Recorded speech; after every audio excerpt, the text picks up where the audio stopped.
हूँ, जहाँ से आदर्श स्कूल में मैं पढ़ता था। अभी तक यहाँ पे ऐसी कोई भी घटना हुई नहीं है।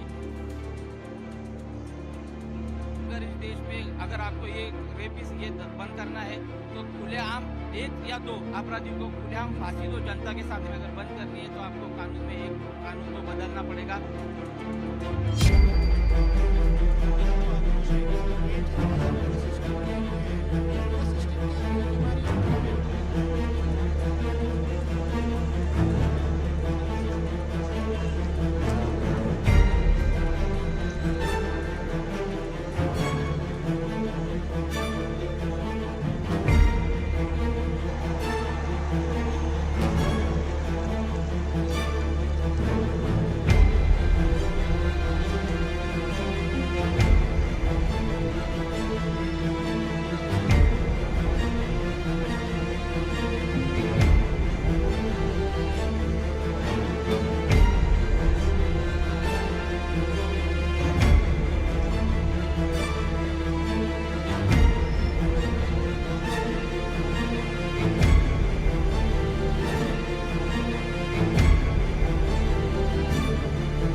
मैं जो स्कूल में पढ़ता हूँ, जहाँ से आदर्श स्कूल में मैं पढ़ता था, अभी तक यहाँ पे ऐसी कोई भी घटना हुई नहीं है। ये पहली बार जो हुआ है, ये जो 4 साल का वगैरह, इससे पहले हुए रहेंगे। जो आरोपी है उसमें, जो उसका उम्र 24 या 25 साल है, वो आरोपी बोलते हैं कि लोगों से मैंने सुना है कि वो आरोपी के ऊपर पहले भी पोक्सो अंतर्गत बहुत सारे गुने है उसके ऊपर। तो ऐसे आदमी को उन्होंने स्कूल में रखना ही नहीं चाहिए। प्रसारक जो संस्था है उनकी, उन्होंने अपने स्कूल में सीसीटीवी कैमरा नहीं बिठाया। अब कभी भी मैंने बहुत सारी घटनाएं देखी है सर, बहुत सारी घटनाएं देखिए।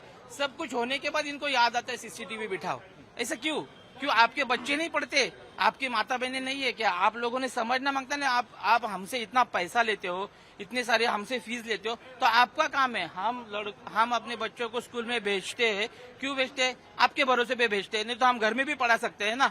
तो इतना पैसा देके आप लोगों को हम भेजेंगे, आप सिक्योरिटी भी चेक नहीं करते हो। हम क्या सोचते हैं, हम हमारे टीचर स्कूल है, उनके भरोसे भेज देते हैं। आरोपी के साथ क्या होना चाहिए आप बोल मैं तो बोलता हूँ सीधा, अगर इस देश में अगर आपको ये रेपिस ये बंद करना है तो खुलेआम एक या दो अपराधी को खुलेआम फांसी दो जनता के सामने, या फिर खुलेआम जला दो। मेरी तो एक ही कहना है, अपने आप रेप बंद हो जाएगा। इस मामले में पुलिस का क्या भूमिका? पुलिस का तो सर, मैं पुलिस के पहले से अगेंस्ट हूँ। पुलिस कुछ काम की नहीं है। पुलिस सिर्फ नेता लोगों के तलवे चाटती है, बाकी कुछ भी करती नहीं है। चाहे तो कुछ भी नहीं, आप कुछ भी करो। पुलिस हर बार बोलती है हमें सहकार्य करो, लेकिन कितना सहकार्य करे जनता? केस रजिस्टर की बात ही नहीं सर।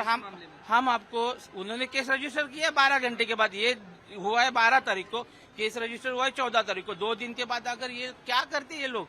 अगर गरीब लोग जाकर उधर हॉस्पिटल में भी परेशानी उनको सब कुछ। लेकिन आपको ये सारी चीजें देश में अगर बंद करनी है तो आपको कानून में एक कानून तो बदलना पड़ेगा, या फिर जैसे बाहर कंट्री में जैसे होता है वैसे अपन को भी करना पड़ेगा। क्योंकि वही एक चीज है जो ये रेप को बंद कर सकती है। अदरवाइज कोई भी चीज नहीं है। आप देखो कितने रेप होते हैं, किसी को भी फांसी होती है नहीं होती हमें पता ही नहीं चलता है।